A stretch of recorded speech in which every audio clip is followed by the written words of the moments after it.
YouTube, what's poppin', man? We are back again. This time, tapping back into the South, with the South, I should say. LA to be specific, or not specific, but a little kind of specific, man. We tapping in the Remble and The Stinc team, man. We gonna see what the split was really about. Shouts out to Swamp Stories for the narration. Look, enough talking. We finna get into it and see what the problem was, what the business be, or see, or whatever. I don't know. We're gonna see what's up, man. It's your boy JB, man. I appreciate y'all for tuning in and tapping in. What really happened between Remble and the Stink team? Let's go.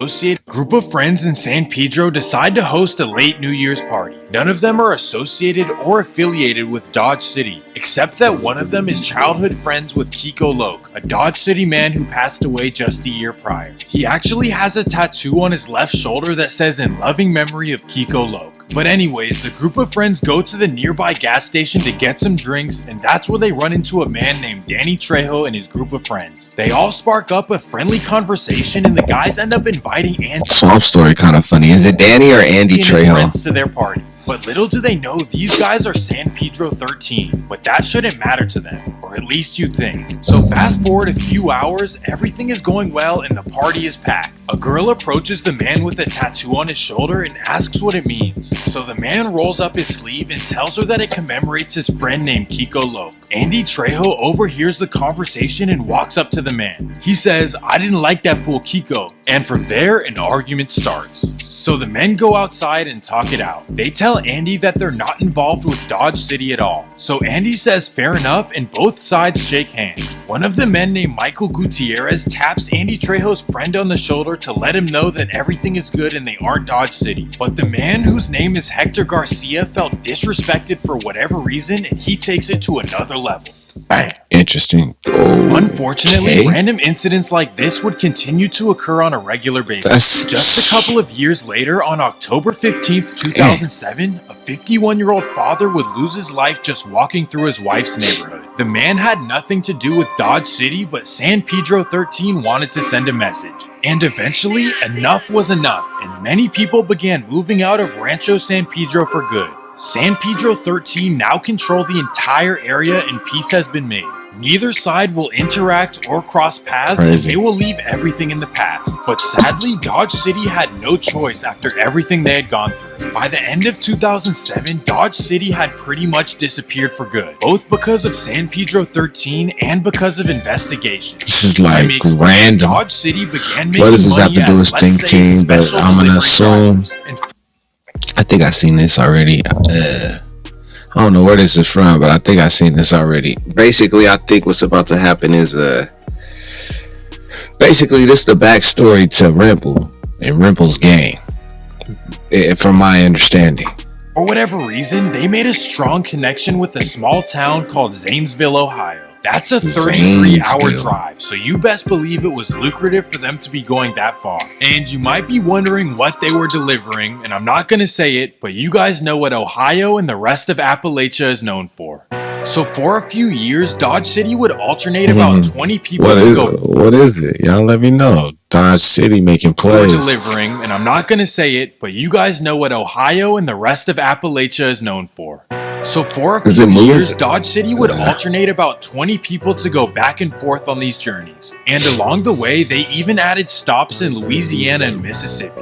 But as their delivery business got bigger and bigger, it started to draw some attention, especially when they began using the postal service. One day, a suspicious package was detected. Somehow they scanned large amounts of cash in a package. How that works, I don't know, but apparently that's a thing that exists. Anyways, so the package was opened and it contained a whole lot of money. So the Zanesville police looked up the shipping address and found it to be...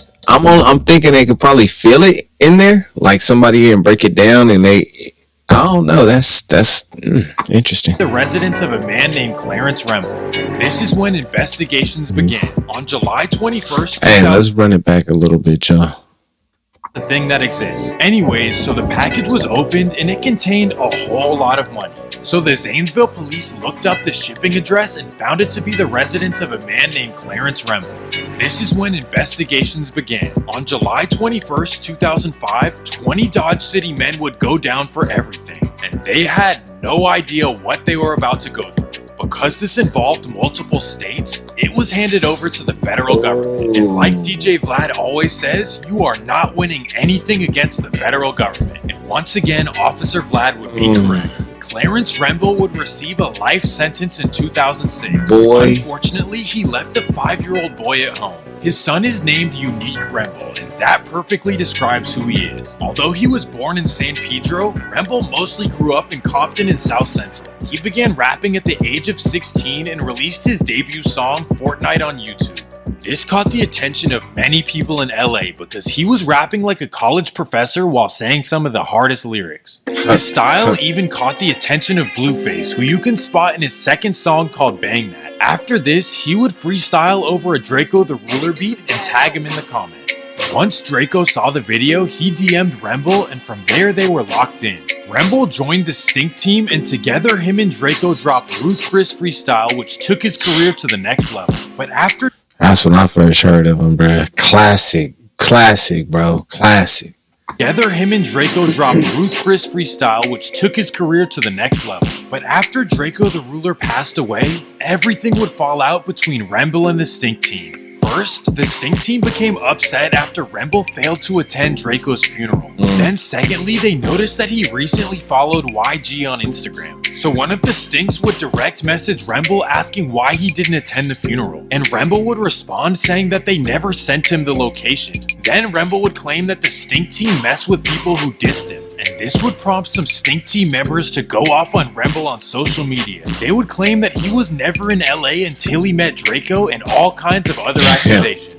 Talking on social media is something that can be settled easily. But once you make a diss record, things are taken to a whole new level. The Stink team would drop a Remble diss track over his Untouchable. It was nice. Speak for themselves. You know, that day, that diss was cold too. Hey man, what is this from? This is an excerpt from something longer, something bigger, cause I done seen this before. But anyways, y'all let me know how y'all feel about how Remble handled that situation, because personally I feel like he should have handled it different. But I'm not from LA. I don't know the little ties, gang ties behind everything, and I know that part of the politics plays a huge part of how people roll and maneuver and move, and it makes sense. So that's the one question that I do have, be it that they are kind of from different sides of town, different gangs from different sides of town, allegedly type stuff. I mean, that would be my only, I don't know, reason why it would be okay for him to kind of miss the funeral, I would say. But then again, I don't know everybody's relationship. Whatever, it is what it is. It is what it is. Yeah, but y'all do let me know what y'all think down below in the comment section, man. And I'll tap back in with y'all, man, on the next one, man. It's been real. Little short video right here. But yeah, it's been real. So without me going too further into this whole situation, man, till next time, man, like, comment, subscribe, all that good stuff, man. Peace.